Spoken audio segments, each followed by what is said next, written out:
And we're back. Welcome back and happy Tuesday. Today, we'll continue on with our discussion, picking up from where we left off with Introduction to Machine Learning, looking at classification using PLA, or the Perceptron Learning Algorithm. The reading is in the text Learning from Data, pages 1 through 15. Also, written exam number 1 will be this Thursday, the 4th of March at 9:30 a.m. It will be released when our class period begins. It will be a 28-hour exam, and you will be required to sign and include an honesty statement with that exam. All right, so why don't we continue? When we last left off, we talked about the ingredients of the so-called anatomy of a learner. And we talked about how data is represented as a point in feature space where the projection of that point along each one of the axes, or so-called feature axes, represents a single attribute collectively that describe a particular applicant. And the scenario we were looking at was the credit classification problem. And so in that, we have our data points. And in this particular example, we have the horizontal axis, which is salary, and we have years in residence, which is in years. And so the idea then was to find a function from a family of functions, our hypothesis set, that most closely resembled or mimicked the labeling action by the unknown target function. And so a particular choice of slope and y-intercept, we said, defines a unique line, and we trace a twisty-turny path within this set of lines on the plane, our hypothesis at H sub line, in order to find some line that partitions our points in feature space consistent with the +1, -1 labeling of the unknown target function. And so our goal was to find some final best hypothesis, we called G, that performed well on new customers, i.e. out of sample, outside of the historical records that we were given. And so that's called generalization. We're looking for some final best hypothesis that generalizes well, that works well on new examples or out of sample.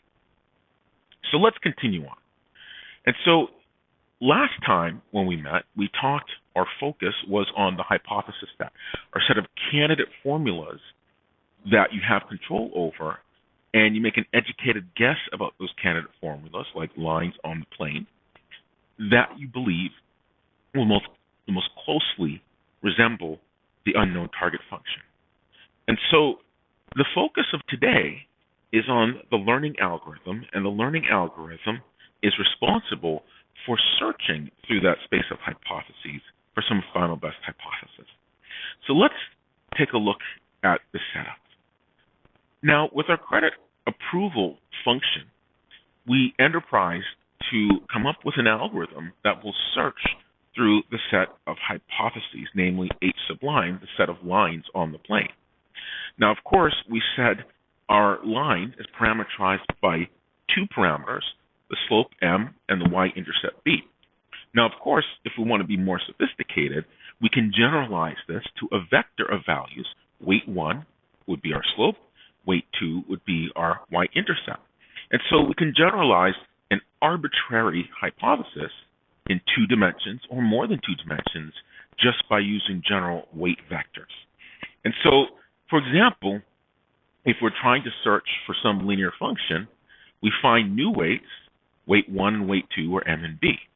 So in this example, maybe we start out with M is 1, B is 5, and then we search for another M and B, or weight 1 and weight 2, which is someplace nearby the original 1 and 5.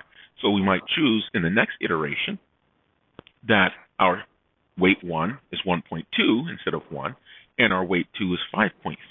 And in essence, what we're doing in our hypothesis set is jumping some distance, arriving upon a new choice of our parameters M and B, or weight 1 and weight 2, and that new choice is associated with a new line.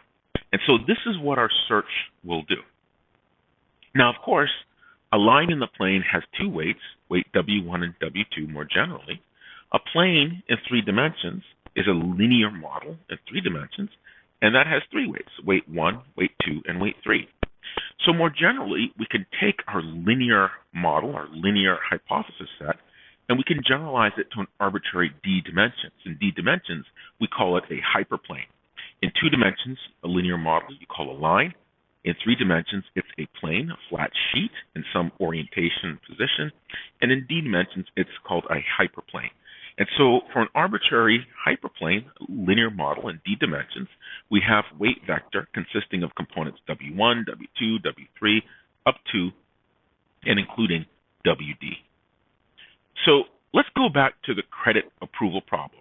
Now, we said at the outset when we introduced the problem is that we have some number of attributes culled from a credit application, and we said collectively these attributes describe that particular applicant. Now, of course, if these are numbers or encoded as numbers, we could represent that set of attributes in that customer as an instantiation of a vector in d dimensions, assuming that there are d many attributes collectively describing that applicant. And so we have vector x in d dimensions representing each customer. Likewise, if we have a linear model in d dimensions to try to learn what a particular type of customer is, either the approved customer or the denied customer, we would have a linear model also in d dimensions. So let's define that linear model, W1, W2, W3, up to including WD. So we have d parameters associated with our linear model in d dimensions.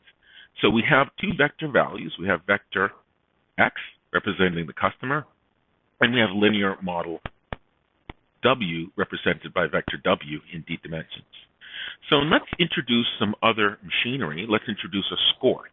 And this score is going to be a threshold, the barrier to entry, so to speak, associated with whether or not a customer is approved for a loan. And so we call the approval decision our +1 label, our so-called positive examples, those customers or data points in d dimensions associated with loan approval. And likewise, we also call our denied customers, those associated with credit denial, our negative examples, and they're going to get a label we're going to call -1. And so when we look at the relationship between the score, our threshold t, and the customers, we're going to compute that score using a weighted sum. We're going to take each one of those feature descriptors, x1, x2, x3, collectively describing the customer, and we're going to calculate the weighted sum. So we're going to take W1 times x1, add that to W2 times x2, and so forth up to and including WD times xd. So we're going to add all those terms together, those weighted sums, and we're going to compare that to our threshold t. And so our scheme is going to be that we have the sum for I goes from 1 to the dimensionality d of Wi, each particular parameter weight in that weight vector for our linear function, Wi times xi, where xi is the attribute, each attribute describing customer. So we take that weighted sum, Wi xi, across all d many dimensions, and we compare that quantity, we will call our score, we compare that to our threshold t. If it's greater than t, then congratulations, you are approved for the loan. If it's less than t, unfortunately, sorry to tell you, but you've been denied that loan, denied credit. Okay, so we can actually write this hypothesis in functional form. Now, of course, this is how you determine whether or not someone is approved for a loan. Their weighted sum, their score exceeds the threshold, or their score is less than the threshold. But this is a little bit wonky, right? It's kind of hard to implement. You need to, if this, then that. We want to have something in closed form that acts like a function. And so we can rewrite this function. If we think about what it's going to output, we need this function for our hypothesis, h of x, our instantiation of our weights for a particular linear model. We want it to output a +1 on that input vector when the person is approved for a loan. or -1 if that person described by their vector representation is denied a loan. And so we want this as functional form. So how is this functional form? Well, this is going to be our functional form. We're going to take our expression here for approval, and we're going to subtract t from both sides of equality. So if we do so, we get the sum. I goes from 1 to d of wi xi minus t is greater than 0. So now, given this expression, we have our score minus t exceeds 0. Otherwise, if our score minus t is less than 0. Now, there's a function called sign, not trigonometric sign, but sign, S-I-G-N. It returns a +1 if the parameter that you give it is less than 0. It returns a -1. If the parameter you give it is greater than 0, it returns a +1. And so now we can come up with a closed form expression for our hypothesis, and each hypothesis h of x is associated with a particular choice of our weight vector w. And this hypothesis is in the following functional form. Sine of our score, that weighted sum, I goes from 1 to d, wi xi, minus the threshold as the parameter to sine. And so this will absolutely return a +1 or -1, depending on whether or not that customer's score exceeds the threshold or is less than the threshold. Okay, so let's take a look at our credit approval algorithm, the search method. It's going to search through the space of hypotheses. But before we do so, we're going to need to kind of clean things up to make it more mathematically convenient. And the assumption we're going to make is that the data is so-called linearly separable. Now, of course, if it's not linearly separable, there are things you can do to circumvent this or get around this. But it will try its best even if your data is not linearly separable. And so what does this mean? If we look at the geometry of the point cloud and feature space, the relative relationship between points in feature space, it means linear separability means that you can separate the points into two subgroups with a line.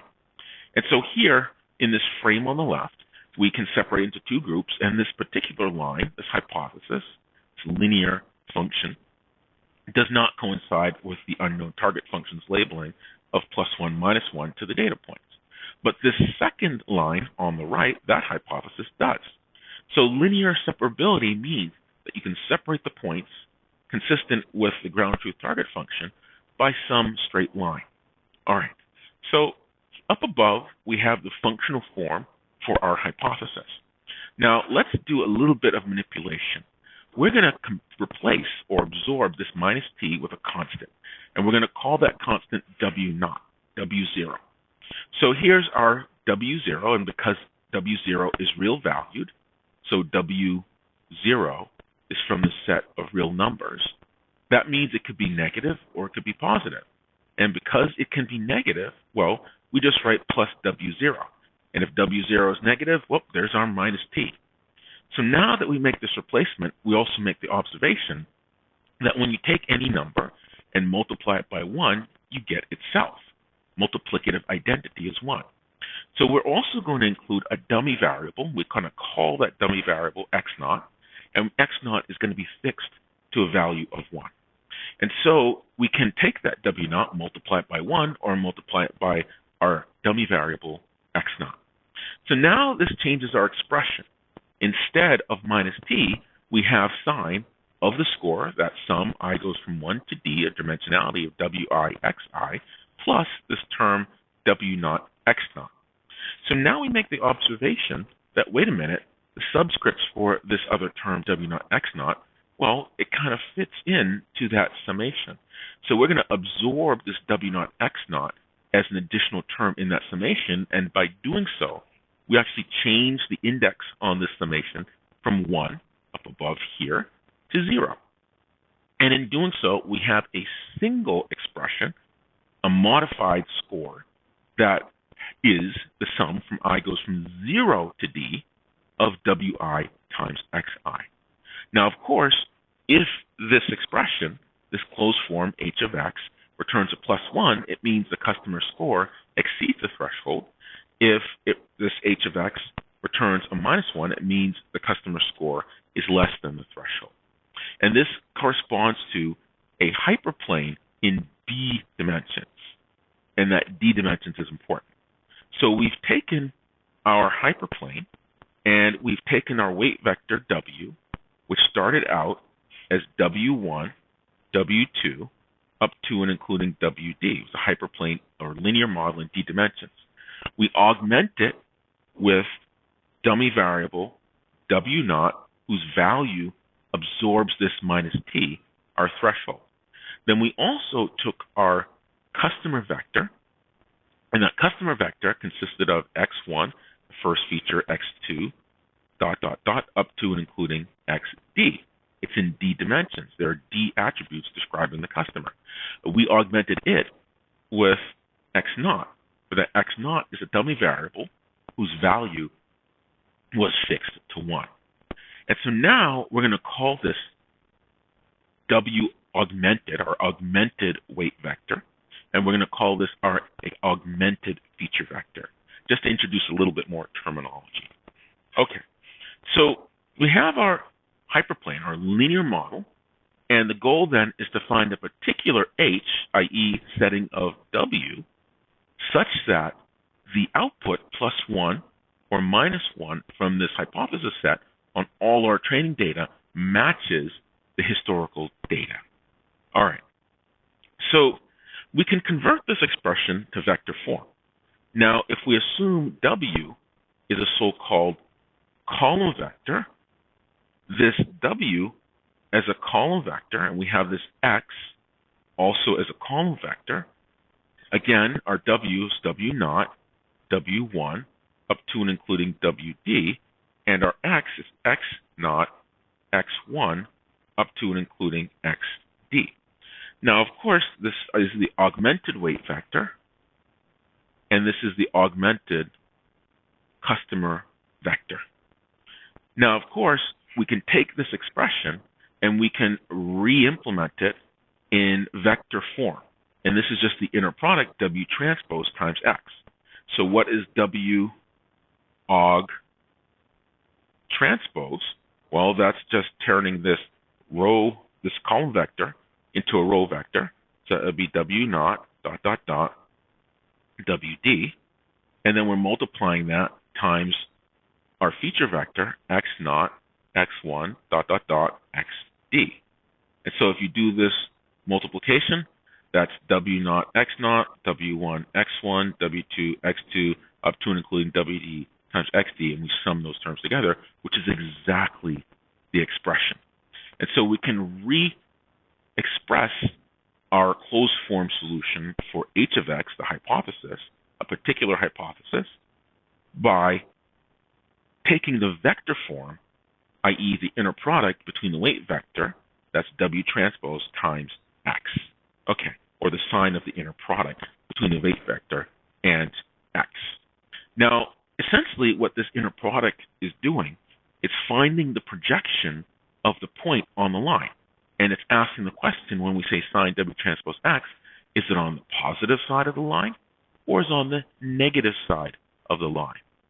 All right, so now we have a scheme that we can use quite efficiently in a system like Matlab to implement such a hypothesis, and you can do that literally in 1 or 2 lines of Matlab. Okay, so let's look at our algorithm for search. We have our hypothesis, H of X, sine W transpose X, both where W is the augmented W vector, our hypothesis, our hyperplane in D dimensions, and X is the augmented feature vector, our customer record in D dimensions, augmented with X0. And we have our training set. This is the historical data over which you have no control. It's just given to you. Now, in our training set, we have big N, many customers, and each one of these are original customer records in D dimensions. So we'd write Xi, the ICE customer, is drawn from R super D to note that each Xi is a point in D dimensions. There are D many features. Associated with each training input, our historical data, is a ground truth label. And each of these labels are in the set that's either a +1 an approved customer, or a -1, a denied customer. And so we have our historical data, and you start out, you initialize, randomly select a W. Now, when I select a W, I'm going to select a W augmented. So that means we're going to start out with our W0, just pick a value, and then we're going to select a W1 through WD. Now, in this case, when we talk about the algorithm, the W is augmented and the X's are also augmented. So for each input data, when you get your data set, it's in D dimensions, you're going to augment each one of these XI. So each XI is going to be augmented to include an X0, which is fixed to 1, and then the X1 through XD that you got from the historical data. And so you start out, you randomly select by some scheme an initial augmented W vector, and then you run your classifier on all of your input data. Now, you run your classifier, it's going to output either a +1 or -1 for each augmented training input, each augmented customer record. So you take the output from the hypothesis, and then you compare it against the ground truth label that was given to you by the unknown target function. And so if that label from the hypothesis agrees with the ground truth label from the target function, that's correctly classified. So if the hypothesis says, oh, that's an approval, and the target function, yes, ground truth, that was an approval, it's correct. If otherwise it said that was a denial, and the ground truth target function said -1, it's a denial, then that is correct. But if they disagree, that means they are incorrect or so-called misclassified. And so you take all of the misclassified examples. To be misclassified means that sign of W transpose X is not equal to the ground truth label for that historical record. So what does that mean? It means that the hypothesis said it should be an approval, but ground truth, they were a denial, or the hypothesis said they're a denial, -1, ground truth, it said it was an approval, +1. So you take your misclassified examples and you pick one. And the algorithm for searching for a new hypothesis will then correct for that misclassified example in the following way. It updates or changes the weight. So how does it change the weight vector? And this is the augmented weight vector. It's W augmented. It says the new weight vector is going to be the old weight vector, augmented, plus YI, the ground truth class label given to you by the unknown target function, times XI, which is the misclassified example. Now, this example is also augmented. That's really, really important to the algorithm. And so W gets W plus YI XI. Let's take a look at this in action to convince ourselves that this really does work. So let's draw your attention to the lower left-hand corner of the screen. We have our weight vector W here in red. We have the vector representing our data point in feature space, X. And if we do W transpose X is the projection of W onto X. That projects on the minus side of the line, so that would be negative. Sign of that is going to be negative, so it's going to return a -1. So in this case, the hypothesis predicts a -1, a denial, but ground truth, it should be an approval. It should be approved, +1. So this is misclassified. So if we take W and we add to W Y, which is +1 times X, what is that doing? It's vector addition. How do you do vector addition? You take the tail of this X vector and you attach it to the head of that W vector. So this is this dotted line, and the new value is going to be the sum W plus YX. So if we take this W plus YX and we take the transpose of that onto X, that's just the projection of this new vector onto X. It projects onto the positive side of the line. So that's going to be positive. The sign of positive is going to be positive. And now the hypothesis has corrected its output label to match what the target function had assigned. Let's take the converse. Let's say our W says that the hypothesis says that this person should be approved, should be +1, but ground truth, the label is -1, they should be denied. So here's our W, here's our X vector for the data point feature space. W transpose X, projection of W onto X, it projects on the positive side of the line.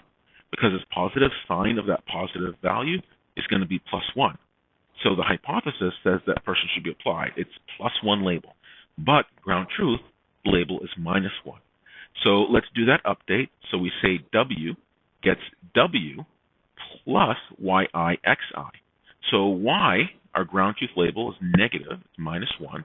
So if we multiply Y times X, it changes the direction of the X vector to point in the opposite direction. So now we add this YX to our W. Well, that's putting the tail of the YX vector onto the head of the W vector. So we get this dotted line, and this is our new value, W plus YX. We take the transpose of that W plus YX, multiplied by X, that's now projection onto that X vector. And if we do that projection, come down, and recall, it's a projection with X, not with -X. So the black line here, that's our original X.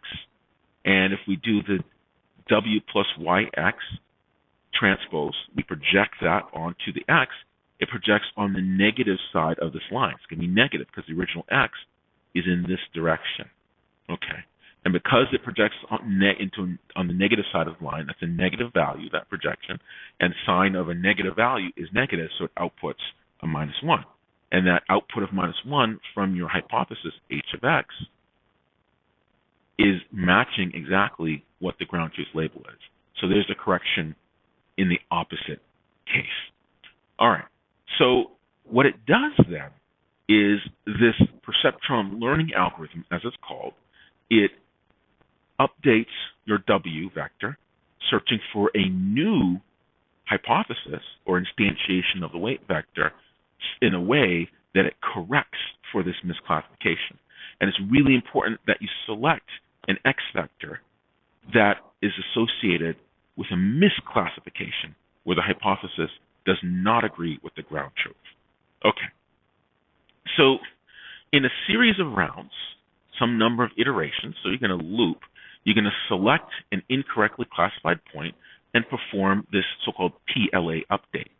And if we think about the line on the plane as a so-called decision boundary, it decides if you're on the positive side of the line, you project on the positive side of the line, you are a positive point, positive example. If you project on the negative side of the line, you are a negative example.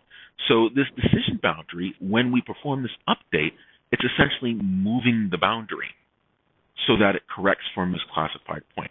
So in this example here, we have all the minus points projecting on the minus side of the line and all the positive points projecting on the positive side of the line, except for this one positive ground truth point. It's misclassified. So when we perform this PLA update on this misclassified example, it moves the boundary to look something like this, correcting for that misclassified example. And so it moves the decision boundary to correct for misclassified points.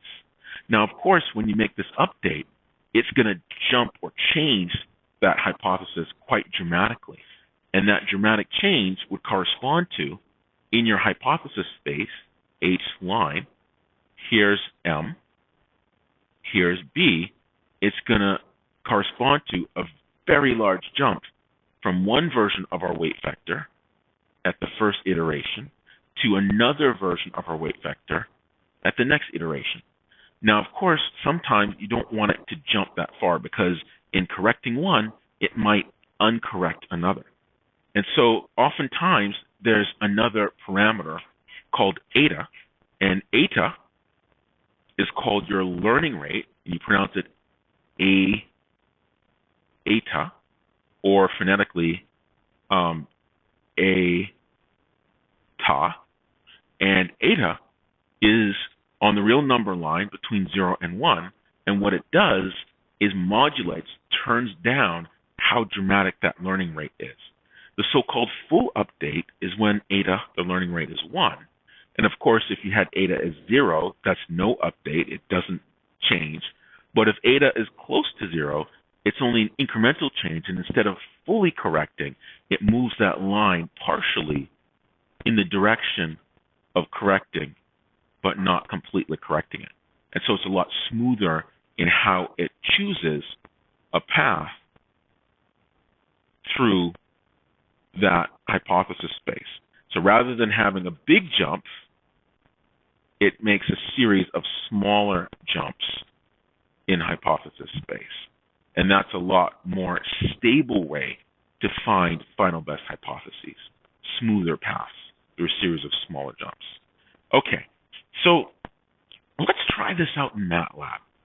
And we're going to try this out, and when we update it, just for the sake of showing you the impact of eta, the learning rate, we're going to have an incorrect version of PLA, because we'll have an assignment project where you're going to implement the actual PLA. And so I'm going to show you some example code, and that example code is not going to choose a misclassified point. It's just going to randomly choose any point and do the PLA update. And I'll show you the impact of what this learning rate eta will do. Okay, so I will meet you in Matlab. Okay, we're here in Matlab, and I've created a fictitious two-dimensional data set of historical customer records. And it's going to contain two feature axes, one for annual salary and one for years in residence. It's the credit approval problem. And we're going to have a data set consisting of records for 200 historical customers. And each customer is defined by the annual salary and years in residence. And so 100 of these customers have been approved for a loan, and 100 of these customers have been denied a loan. And so here, num-pt-cat is number of points per category, and I set the Mersenne twister with a random number seed of 0 because I want to reproduce the same randomization using the same sequence of random numbers, because I want to show you precisely the impact of choosing eta as the full update versus a fractional update. And so by setting this random number generator to use a random number seed of 0 each time, I'm choosing the same random selections of points on which to base the PLA update, so that randomization isn't the reason for the difference between the two runs. So here we use the Mersenne twister, saving random number seed. I read in the data, and the data is such that the first column is one feature, the second column is another feature, and then the third column is the set of ground truth labels in the data set. So I start out and I take out the two-dimensional features, and then I separate each of the categories, and then I build a 2D feature vector, a matrix, a design matrix, where each row corresponds to one of the customer records without the label. And then I build what's called a target vector. That's each one of the ground truth class labels. So I separate out the data from the labels. And so now I compute the transpose because I want them to be column vectors in the design matrix instead of row vectors. So now I go ahead and I plot the data set. We have the x-axis and the y-axis. And from there, I have a number of iterations, 50, and I look at the total number of data points, 2 times the number of points per category. The +1 label category, approval, and the -1 label category, denial. So then I create my x0 column, my x0, my dummy variables, and this x0 is going to be augmenting each one of my two-dimensional feature vectors for my customers. So I start out and I create a vector, I create a row vector of all zeros, and then I add 1 to each one. And so here, then, I set a set of weights, and I'm going to use that to randomize my weight vector.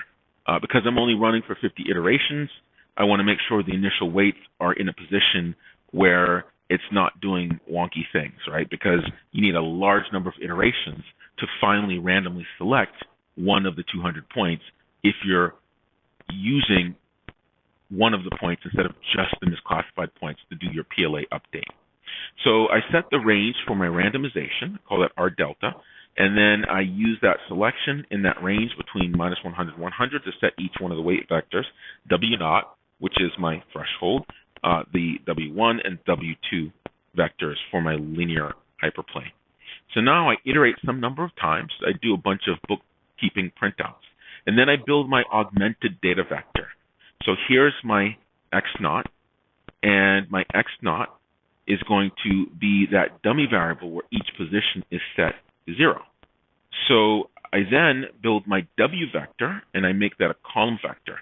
My W vector has my W0, that thing that absorbs the bias term or the threshold, and then I have my W1 and my W2.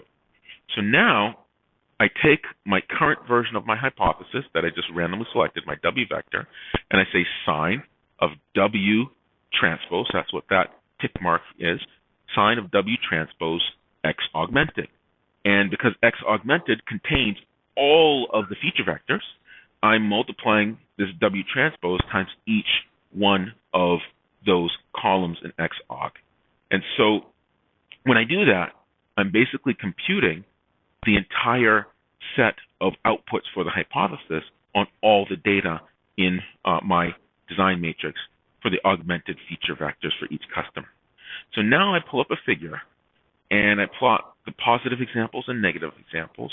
I give the axes some names, and then here I randomly select one of the data points. Now, of course, in an assignment, you're not going to randomly select one of the data points. You're only going to randomly select a misclassified point. And so once I do that, I randomly select one of the customer records, and then I say, okay, well, give me one of those columns because each column is a customer record. I do that, and I print out what my record is, and then I set my learning rate, and then I save my old W vector. I get my target value, the ground truth label for my selection, and now I compute my output for the hypothesis, just for good measure, and now here's my PLA update on line 255. W is equal to W plus eta, my learning rate, times YI XI. That's my update. So now that I do that update, I print what my new weight vector is and what my old vector was. And now I take my W, W0, W1, W2, and I go ahead and I plot it in 2 dimensions. And that plot PC allows me to plot a perceptron, which is just a linear model. I give it the weights, and I give it what's called the bias, which is the threshold, and it plots it graphically. So let me run this. I'll first set a breakpoint to show you the data set in 2 dimensions, and then I'll clear the breakpoint and show you the updates when eta, a learning rate, is 1. So here is my diagram, and you'll see on the horizontal axis we have years in residence, and on the vertical axis we have annual salary. Now here, the blue plus points, those are the positive examples, those for which the ground truth label is +1, they were approved for the loan. And then those that are down below, the red X's, those are negative examples, customers for whom they were denied credit. So let's go ahead and let's continue. And what you'll see is that we start out, and this line you'll notice is jumping around, this perceptron. These are different versions of the hypothesis that it's applying the update to. And in this particular case, we only go for 50 iterations, and we're selecting one of the input data points, one of our historical records, as the basis of the PLA update. But in a project, you'll be doing this for real, modifying this code to use not a random selection from any data, to use a random selection only among the misclassified data. Okay, so that is our update, and we'll just let that run for the remaining of the 50 iterations. And what we'll do then is afterwards, we will change the learning rate eta from the full update to make smaller jumps using the partial update. Okay, so let me get rid of that figure, and let me clear my memory, clear the console. Now let's go ahead and set eta, instead of being 1, the full update, make these small jumps.